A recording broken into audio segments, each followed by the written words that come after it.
إن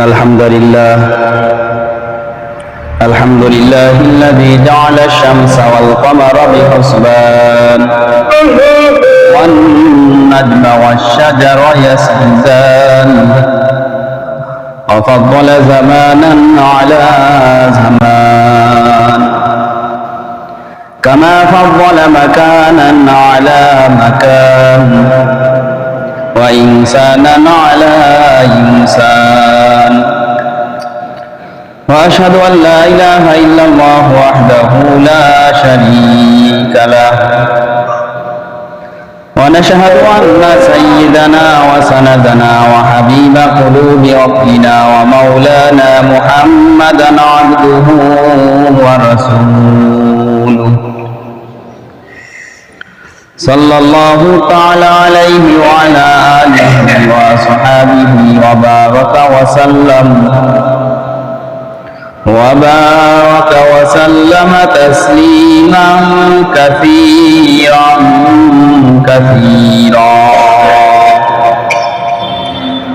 أما بعد فقد قال الله تبارك وتعالى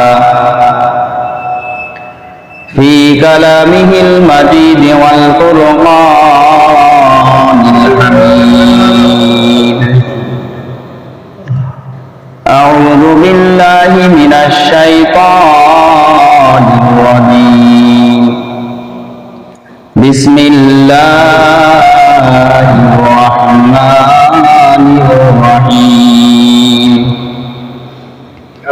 الحق من ربك فلا تكونن من الممترين ولكل وجهة هو موليها فاستبقوا الخيرات وقال رسول الله صلى الله عليه وسلم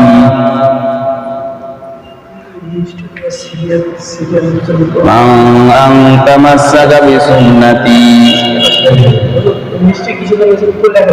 وقال رسول الله صلى الله عليه وسلم أن تعبد الله كأنك تراه فإن لم تكن تراه فإنه يراك ইয়ানত চাঁদের রোজা নজদে মাস ইয়ামানত চাঁদের রোজা নজদে মাস در حقیقت مالک ہر شے خدا در حقیقت مالک ہر شے خدا یا ایتها النفس المطمئنہ وقال تعالی ان اللہ ملائکته یصلون علی النبی يا أيها الذين آمنوا صلوا عليه وسلموا تسليما اللهم صل على سيدنا ونبينا وشفيعنا وحبيبنا ومولانا محمد صلى الله عليه وعلى آله وصحبه وبارك وسلم الحمد لله আল্লাহ রাব্বুল আলামিনের দরবারে লাখ কোটি শুকর যে মহান সুবহানাহু ওয়া তাআলা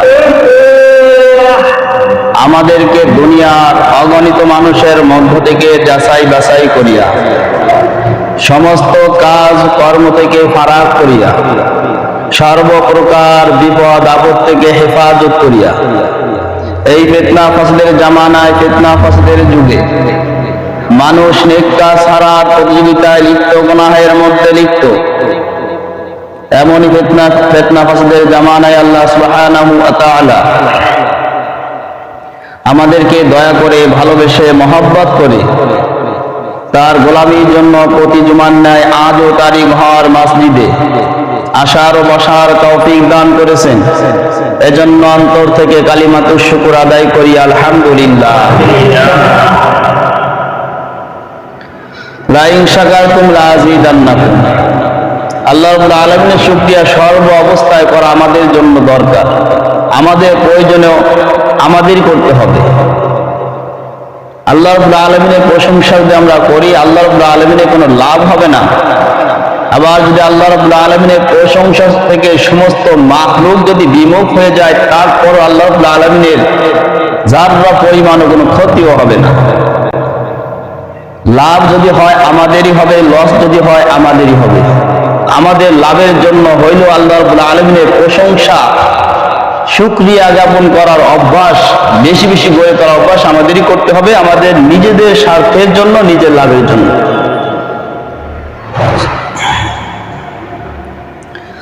আল্লাহ রাব্বুল আলামিন প্রত্যেকটা হুকুম আহকাম, আল্লাহর হুকুম মানলে আল্লাহ সন্তুষ্টি অর্জন হয়, আর আল্লাহর হুকুম অমান্য করলে আল্লাহ সন্তুষ্ট হন। যেই কাজে আল্লাহ রাব্বুল আলামিন সন্তুষ্ট হন সেই কাজে শয়তান অসন্তুষ্ট হয়। যেই কাজে শয়তান অসন্তুষ্ট হয়, যে কাজে শয়তান খুশি হয়, ওই কাজে আল্লাহ অসন্তুষ্ট হন। এক কথায় গুনার কাজ করলে শয়তান খুশি, আল্লাহ বেজা। নেক কাজ করলে আল্লাহ খুশি হয়, শয়তান বেজার হয়। দুজনকে একসঙ্গে যদি খুশি করতে চায় সম্ভব নয়। আল্লাহকে খুশি করতে গেলে শয়তান খুশি হবে, আর শয়তান যদি খুশি করতে হয় আল্লাহ অসন্তুষ্ট। আর আল্লাহ অসন্তুষ্ট মানে নিজের জীবনকে বরবাদ করা, দুনিয়া আখিরাত উভয় জাহান নিজের জন্য ধ্বংসগ্রস্ত হওয়া। এজন্য আমাদের এবং শুধু আমাদের নয়, সমস্ত মুসলমানের উদ্দেশ্য থাকবে একমাত্র আল্লাহর সন্তুষ্টি, আল্লাহর রেজামন্দি। যেই কাজ করব, যা কিছু করব, যে নেক আমলটা করব, সে নেক আমল করার পিছনেও কি আল্লাহ তাআলা রেজামন্দি হতে হবে। যদি ভিন্ন কোনো নিয়ত থেকে থাকে, আল্লাহ সন্তুষ্টি অর্জন এটাও নিয়ত রয়েছে, সাথে মানুষের বাহবা, সমাজের মধ্যে প্রতিষ্ঠিত হওয়া, সমাজের মধ্যে সম্মানের চেয়ারটা দখল করার নিয়ত যদি থাকে, তারপরও ওইটা আল্লাহর কাছে গ্রহণযোগ্য না, যেহেতু সে আল্লাহর সঙ্গে শরীক করছে। বান্দা কাজ করবে একমাত্র আল্লাহর সন্তুষ্টির জন্য। ভিন্ন কোন মাখলুকের, অন্যের প্রশংসা, অন্যের কাছে সম্মানী হওয়ার আশায় যেই নেক কাজটা করব, ভালো কাজটা আমার জন্য ভালো নয়, ভালো কাজটা আমার জন্য ওটাই খারাপ। আমরা নেক কাজ করি, অনেক সময় নেক কাজ করি বটেই, না বোঝার কারণে আল্লাহর হুকুম মেনেই করি, কিন্তু নিয়তের মধ্যে গরমিল থাকার কারণে আমাদের আমলটা আল্লাহর কাছে গ্রহণযোগ্য হয় না। যারা মুসলমান বলে দাবি করে যে আমি একজন মুসলমান, তারা নামাজ পড়ে একমাত্র জানে আল্লাহর হুকুমের জন্য নামাজ পড়ি। আগে নামাজ পড়তো, এখন পড়ি কেন? আল্লাহর হুকুম আছে, কিন্তু সাথে আরেকটা কিছু নিয়ত রয়েছে। যদি নামাজ না পড়ি তাহলে মানুষ আমাকে ভোট দিবে না, নামাজ না পড়লে মানুষ আমাকে বেনামাজি বলবে, সমাজে আমাকে দাম দিবে না। হুকুম তো আল্লাহ, কিন্তু সাথে এখন বয়স হয়েছে, দাড়ি পেকে গেছে, ছেলে মেয়ে বিবাহ দিয়েছি, নাতি নাতনি হয়ে গেছে, এখন যদি নামাজ না পড়ি মানুষ আমাকে নিয়ে হাসি ঠাট্টা করে, হাসাহাসি করে, বলা বলি করে, তাহলে বলাবলি থেকে বাঁচার জন্য আমার নামাজ পড়তে হয়। আল্লাহর হুকুম পালন করি, মানুষের মুখের কথা বন্ধ করার জন্য করি। এই যে আল্লাহর সন্তুষ্টি এবং মাখলুকের সন্তুষ্টি, দুটো কি এক গোলাই ফেলার কারণে নেক কাজ যদিও করি আল্লাহর হুকুমের জন্য, আল্লাহর হুকুম পালনের জন্য করি, সাথে কিছু যুক্ত হওয়ার কারণে আমার নেক আমলটা বরবাদ হয়ে যায়। কষ্ট করলাম, নামাজ পড়লাম, তাহাজ্জুদ করলাম, কষ্ট সব বৃথা হয়ে গেল। মাথার ঘাম পায়ে ফেলে শরীরের রক্ত পানি করে যে অর্থ উপার্জন করলাম, সেই অর্থ আল্লাহর দ্বীনের জন্য ব্যয় করলাম, গরিব অসহায়ের জন্য ব্যয় করলাম, এতিম অসহায়ের পিছনে খরচ করলাম। আল্লাহ কিছু খরচ করতে দিয়ে সাথে কিছু নিয়ত রয়েছে যে আমি এই দান সৎকার করলে মানুষ আমাকে বড় দাতা বলবে, সমাজে আমার জন্য উঁচু চেয়ারখানা আমার জন্য প্রস্তুত রাখবে। কারণ আজকে তো যে বড় দাতা তার সম্মানটা তত বড়, সে যোগ্য কিনা এটা দেখা হয় না, যোগ্যতা দেখে বিচার করা হয় না। বাহ্যিক স্রোতে বর্তমান সামাজিক বিচার এমন হয়েছে, বাহ্যিক স্রোত স্বজন প্রীতি, এই স্বজন প্রীতির বিচারক বাহ্যিক স্রোতে বিবেচনা করে। আসলে ইমানের চেতনায় চিন্তা হয়ে, ইমানের চিন্তায় চেতনা নিয়ে যদি বিচার করে, তাহলে বাহ্যিক স্রোত দেখার কোনো সুযোগ নাই। কারণ রায় দেব আমি আল্লাহর সন্তুষ্টির জন্য। একে অপরের মধ্যে বিবাদ লেগেছে, ভাই ভাইয়ের মধ্যে শত্রুতা, সমাজে 10 জন আসছে, 10 জনের 5 জন এই ভাইয়ের পক্ষে, 5 জন ওই ভাইয়ের পক্ষে, অথবা 2 জন এক ভাইয়ের পক্ষে, 8 জন অন্য ভাইয়ের বিপক্ষে পক্ষে।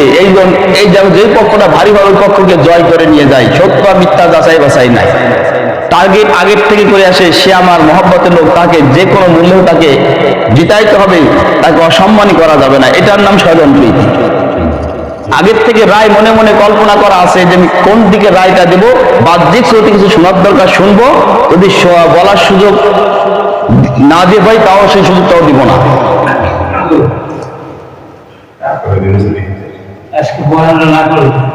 লোক আসে না, আমি কত বলবেন,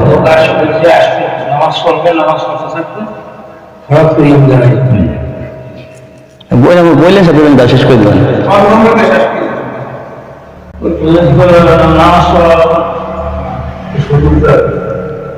আগে তো বলতাম আমি না, ওর সঙ্গে আমি ডিসে গেবো মোটা এটা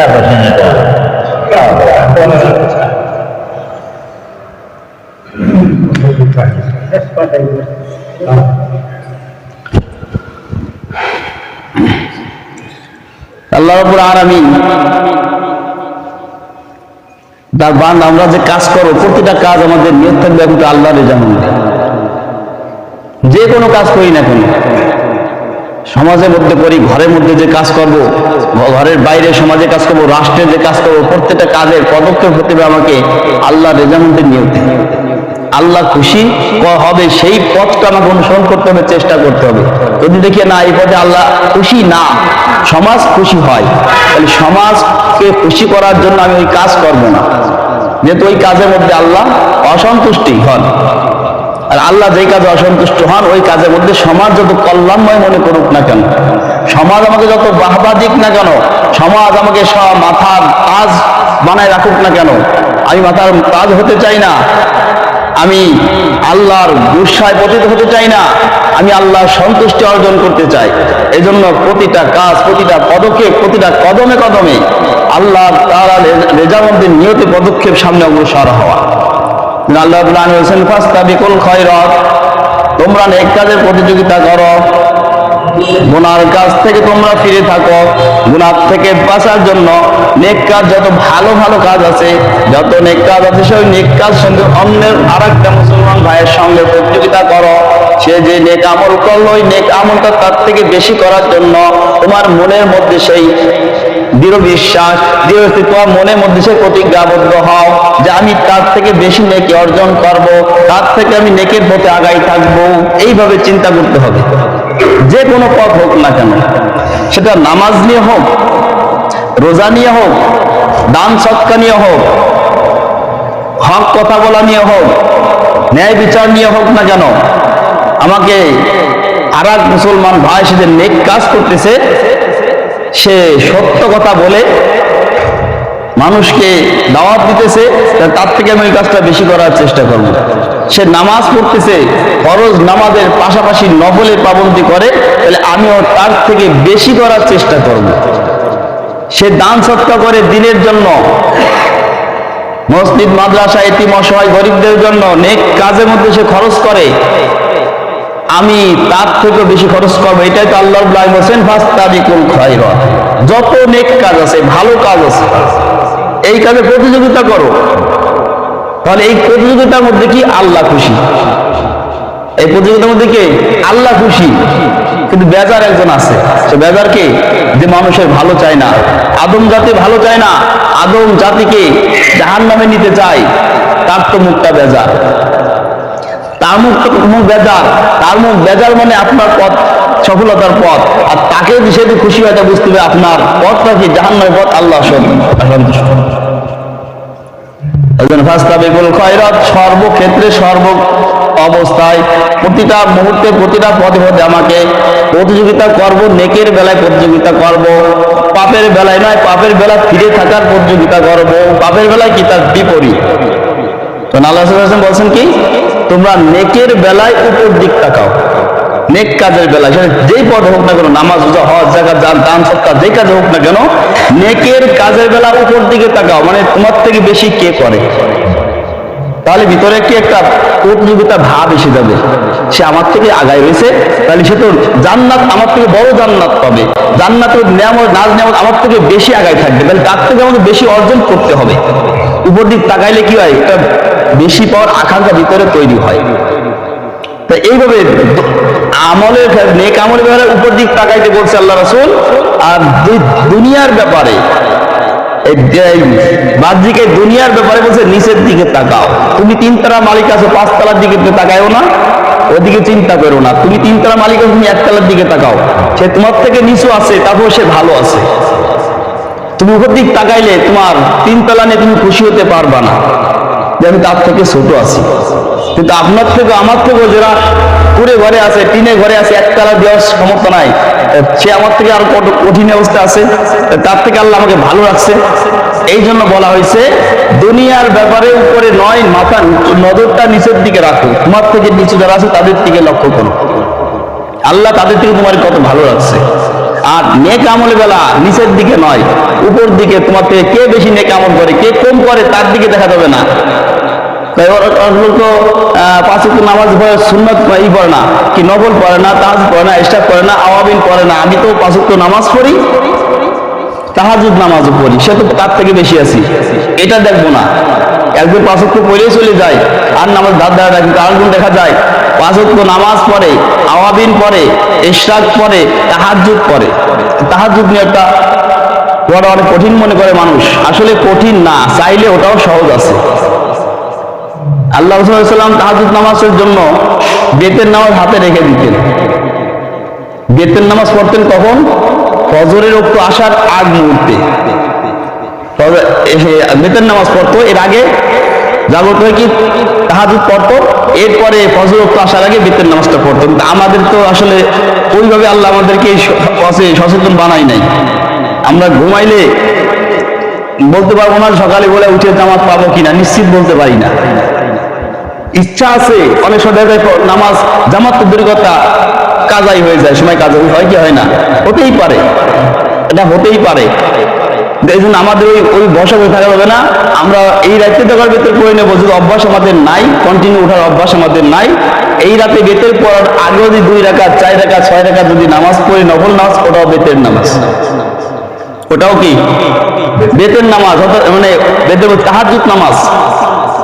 বেতের নামাজটা হাতে রেখে ঈশার নামাজ যে আমরা পড়ি, ঈশার বেতের নামাজটার আগে, সুন্নাতের পরে বেতের আগে 2 রাকাত 4 রাকাত 6 রাকাত যে নফল নামাজটা পড়ি, এটাই তাহাজ্জুদ।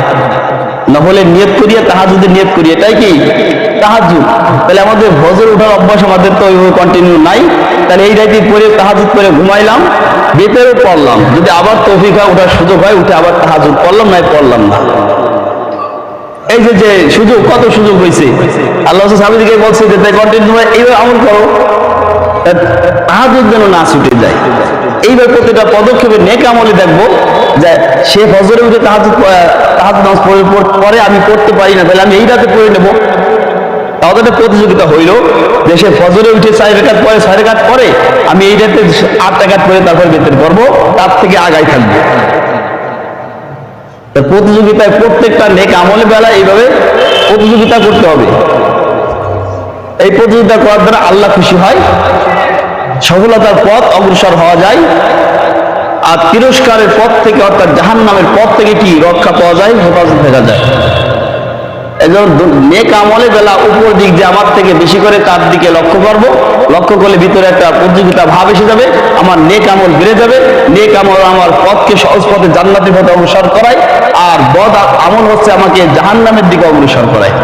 এই জন্য জান্নাতের পথে অগ্রসর হতে হয় আমার থেকে কে বেশি নেক আমল করে, কে বেশি দান সৎকার করে, কে বেশি সত্য কথা বলে, কে বেশি ভালো হক কথা বলে, কে বেশি নামাজ রোজা করে, আমি তাকে লক্ষ্য করবো, তার থেকে বেশি করার চেষ্টা করবো। তাহলে এটা আমার জন্য লাভ, যে করবে তার জন্য এটা লাভ, তার জন্য এটা সফলতার জন্য সহজ একটা পথ। ফাস্তাবিকুল খায়রাত, সর্ব অবস্থায় আল্লাহ সন্তুষ্টির জন্য নেক আমলে প্রতিযোগিতা করব। আল্লাহ রাসূল সাল্লাল্লাহু আলাইহি ওয়াসাল্লাম বলছেন এইভাবে প্রতিটা পদক্ষেপে এইভাবে তোমরা নেক আমল উপর দিকে লক্ষ্য করো। দান সৎকার করবো, দান সৎকার মধ্যে আখিরাতের লাভ তো অবশ্যই রয়েছে, দুনিয়াতেও লাভ আছে, আখিরাতের লাভ। আর সদকাত তাওয়াক্কুল বালা, দান সৎকার করলে করব তো আল্লাহ সন্তুষ্টির জন্য অন্য কোনো নিয়ত থাকবে না, কিন্তু দান সৎকার যদি করি, এই দান সৎকার দ্বারা দুনিয়াতেও ফায়দা আছে। নামাজ পড়লে আল্লাহ খুশি হয়, নামাজ যদি পরিপূর্ণ হয়ে যায় জান্নাতের বাসিন্দা হয়ে যায়।